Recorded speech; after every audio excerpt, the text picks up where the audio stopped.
Hello, Ryan here, aka Mac, and welcome.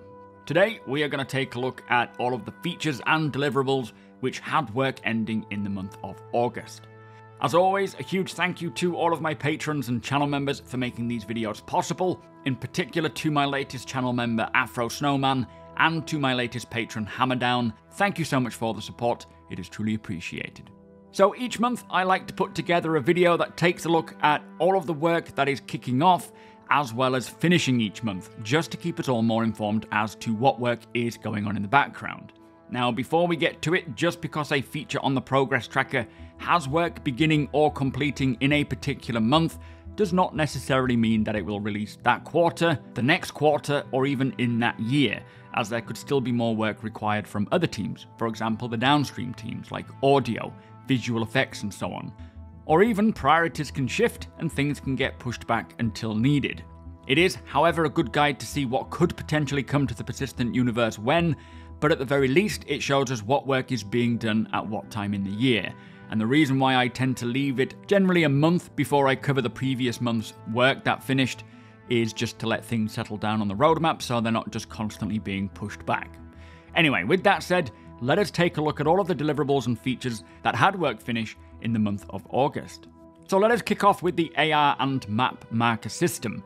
Now this states that it is a rework of this AR and map marker system to work with building blocks, and I suspect that this is functionality to work with the new StarMap, the minimap and local area map, allowing players to place markers to aid in navigation, hopefully having places that we can return to, and having those markers appear diegetically on the visor of the helmet or the ship hood. Now the work on the new StarMap does appear to come to a close this month, being October. Not to say that it won't be extended again if more work is required, but it is already implemented into the Squadron 42 branch, getting polished out. And hopefully when it does arrive to the PU, we will finally be able to place a waymarker and help us return to locations that we want to further explore. Now this had 70 weeks work that kicked off way back in April of 2022 and completed early in August.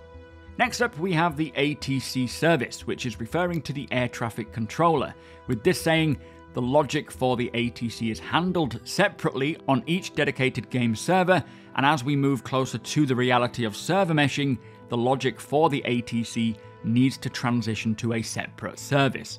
So great to see that the work here for systems in support of server meshing was done in early August, as this work from the Systemic Services and Tools team, now renamed to the Economy team, had 137 weeks work to complete, so quite a momentous task that should now be ready for server meshing.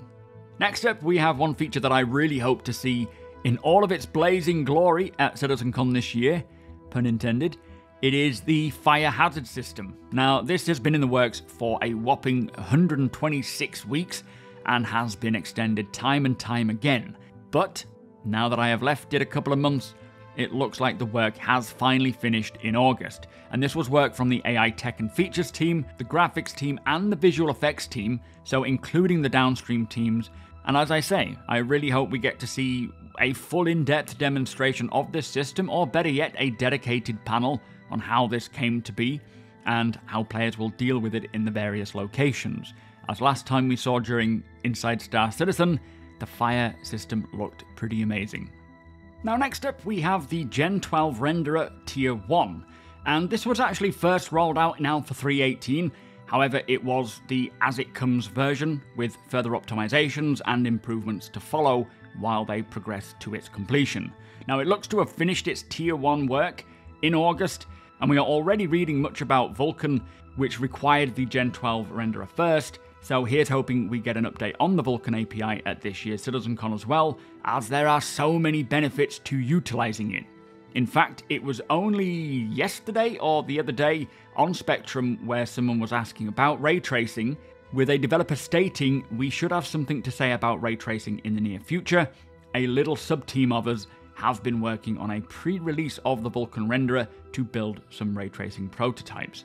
So whether we hear about it at this year's CitizenCon or not, it is certainly progressing. And the work on the Gen 12 renderer lasted 138 weeks, which came to a close mid to late August, so yet another long-standing deliverable finally reaching its completion. talking of more long-standing deliverables, the MFD or multifunction display rework is next, and this had 131 weeks work, in which the Squadron 42 UI team, the UI tech and vehicle feature team rebuilt the ship MFDs with the new building block UI tech, as well as completely redesigning them to make them more customizable, better match the ship's aesthetics, so Drakes being different to RSIs and so on, as well as better at serving the ship gameplay. So quite the important undertaking that we have been reading about in various monthly reports for a while now, especially in the Squadron 42 report, as this work will have been prioritized for Squadron. However, I think that we might be seeing a lot of this, if not all of the new MFDs coming over to the PU soon, or at least shown off at CitizenCon. Definitely a lot of work there, but I'm sure they've made great progress on this. And it will just help to further establish the brand and style of each ship manufacturer, but of course just make these screens so much more usable and functional. Now next up we have a new mobiGlas app called the Mission Manager app, which we actually got to see a little work in progress version of during CitizenCon last year, although that was specifically for Squadron 42 and they do use a somewhat different mobiGlas in Squadron. It is still very similar in functionality. And again, this involved utilizing the building blocks UI tech, but also improving the feature to include updated UI in support of the dynamic mission system, as well as include the ability for players to see the reputation as requirements of mission content. So another rework of an important system to not just bring it up to the new standards in terms of visuals and quality, but also get it to work alongside many other tech initiatives to help further expand the game. And I would love to learn more about the dynamic mission system. Hopefully we get to hear about that soon. But this had 72 weeks work for this Mission Manager app that finished towards the end of August.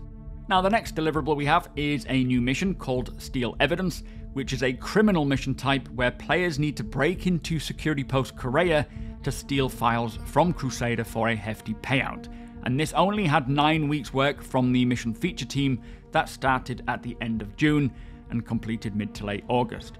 So I don't think we will be waiting too long until this starts making its way into the verse. I certainly expect it'll come this year with either 3.21 initially or a point patch towards the end of the year. Next up, we have a very important system for the NPCs, being the NPC Scheduler service. Now this is to be used to add and remove NPCs to the game, dynamically spawning them in and out of the verse based on the NPC archetype, the maximum number of NPCs in a given area, and the probabilities of those NPC archetypes as well. So a very important service to help with the dynamic NPC population, but also responding to the various events like player actions. So for example, if a player draws their weapon or fires in a landing zone, this system will have civilians running away and despawning via the spawn closets, while more security personnel can spawn in, running in to apprehend the player. And hopefully once they've separated this replication layer, which is on the cusp of happening, they can roll this out so that we can actually see it in action, plus gradually remove the restrictions like armistice zones, artificially stopping players from drawing weapons or tools, meaning we will be able to draw our weapon, but the armistice zone still exists. You will just face the consequences if you do so. In fact, I urge you, next time you are in the persistent universe and around a landing zone, or even a space station for that matter, draw the multi-tool and point it at the NPCs, as they have implemented a way for them to react in an appropriate way, where they get scared and somewhat beg for their lives. It is a lot of fun. Do give it a go. Anyway, this was a large undertaking as well, with 130 weeks work that should have completed now, again from the Systemic Services and Tools team, so their work should be done, as they are no longer called the Systemic Services and Tools team. Now this next feature is probably one that I am most excited for, and it is the Physical Damage and Breakability System, or Maelstrom, as we now know the name of it. Now this is another feature that has been continuously extended from month to month, and is set to be one of the most significant changes in Star Citizen that will pretty much reshape all of the game on a major scale. Now this is essentially creating a system that simulates damage of all types, so ballistic, energy, plasma and so on almost anything in the game. So removing that traditional health pool system in place for a realistic physics system. So for example, if a ship is shot on the wing multiple times, instead of the HP or the health pool reaching zero and then breaking off or the ship exploding, the bullet will just simply penetrate through the wing and then cause no more damage. Now this changes almost everything, combat being one of the most affected and the most significantly affected, as this means accurate targeting of locations and systems will be important and affect the vehicle in a realistic way. It also means damage from other aspects like the environment can have an impact. Salvaging can evolve beyond just one material type, being this singular RMC, to all ships being made up of many different materials, each with varying factors and values. And if it applies to player armors as well, then FPS will change in a massive way. And as its description on the progress tracker mentions, it is a system that looks and behaves realistically when large objects such as ships are damaged with weaponry or colliding with other ships, locations, and planets. And what this means is that as a ship crashes into a planet, be that a player ship, an NPC ship, it happens often, they won't just bounce like they do now and then sit on top of the surface. They will actually embed themselves into the planet and create realistic deformation, and then over time begin gathering up aspects of the environment, of the biome, like plant life and rust and so on, staying there for hopefully years to come thanks to persistence as players discover these wrecks from year on year out. So a very important system that has been in the works for a long while, 135 weeks in fact, and I hope and somewhat expect that it is time to show this feature off at CitizenCon this year. That would be a dream come true. Now, sticking with the physics simulation, the next feature is called Rope Simulation, which is a simulation algorithm to support ropes interacting with pulleys and improve the general stability to enable the development of new gameplay mechanics. Now this, ever since I heard about it, has been of interest to me, as if possible, it can be used for a lot of areas in the game. Firstly, I think it was originally intended more to just work for a crane-style interaction in Squadron 42 by way of pulleys, likely for a puzzle maybe, or interacting with cargo, or both.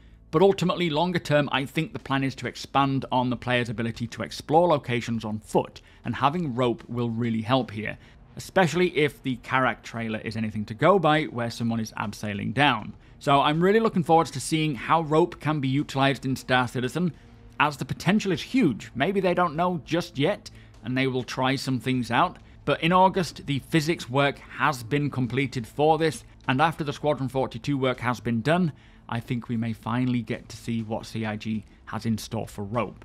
Now this had 85 weeks work solely from the physics team, which completed mid-August, so there certainly could be more stuff to do from other teams down the line. So the next deliverable is for reputation, and it is shop discounts. Not a lot to say about this, as it is somewhat self-explanatory, and it simply means that as a player earns reputation with companies and organizations in-game, they will receive discounts on whatever services that that company provide or are in cahoots with. Now, a simple yet useful change that should not be too far from coming in, as it only had 5 weeks work that kicked off in late July and finished late on in August. Next, we have another pretty much self-explanatory feature, and this is seated item handling, which is actually going to be a very useful addition, as this will allow players and NPCs to use items or small weapons while seated as a passenger in a vehicle. So very useful for fending off pursuers or eating or medicating while in transit, and much more of a big quality of life update rather than a super exciting feature, but still very happy to see this come along. Now the next feature is called Virtual AI Service, which was from the Systemic Services and Tools team, and this is a service that drives the logic of virtual AI, and it is the go-between of the Subsumption AI and the Quanta AI. Now I find it very interesting that Tony Zurovec's work as the Systemic Services and Tools team was on the quantum simulation, which we recently saw his team, as I say, change their name to the Economy team, so their focus is now the economy, no longer the quantum simulation as such, right as a lot of the quantum sim work gets completed. I think we are going to get quite the update from Tony Zurovec at this year's CitizenCon regarding this quantum simulation, and also talking about the work that they're doing for the economy, as it all really goes hand in hand. So fingers are firmly crossed to see Tony Z again this year, but the work on the virtual AI service had 117 weeks that came to an end mid to late August. So, the final feature is Squadron 42 related, which are chapters 6, 8, and 9, which involves designing, implementing, and iterating on each of these chapters for the Squadron 42 campaign. Of course, we know little else about this, but many teams work on this, so it's likely bringing the chapter to a playable state, still likely requiring a bit of polish and bug fixing, but pretty much getting it ready to release, I hope. Anyway, that is all of the work that came to a close on the progress tracker in August. Some great features that hopefully don't require any more work, and I am sure that some of these we will hear about at this year's CitizenCon in 3 weeks now. It is coming around super quick. But with that said, if you do enjoy my videos, please do consider subscribing and helping the channel to grow. We are making a push for 60,000, we're almost there. Also, come and hang out over at twitch.tv/supermacbrother. We'll be jumping into the PTU today, being Wednesday. Might even be live right now. You are all more than welcome over there. The link is in the description below. Hit the thumbs up if you don't mind. It does the channel a big favour. And tick that notification bell if you would like to be notified when my videos go live. Again, a huge thank you to my patrons and channel members. Thank you for watching, and I'll see you in the next one.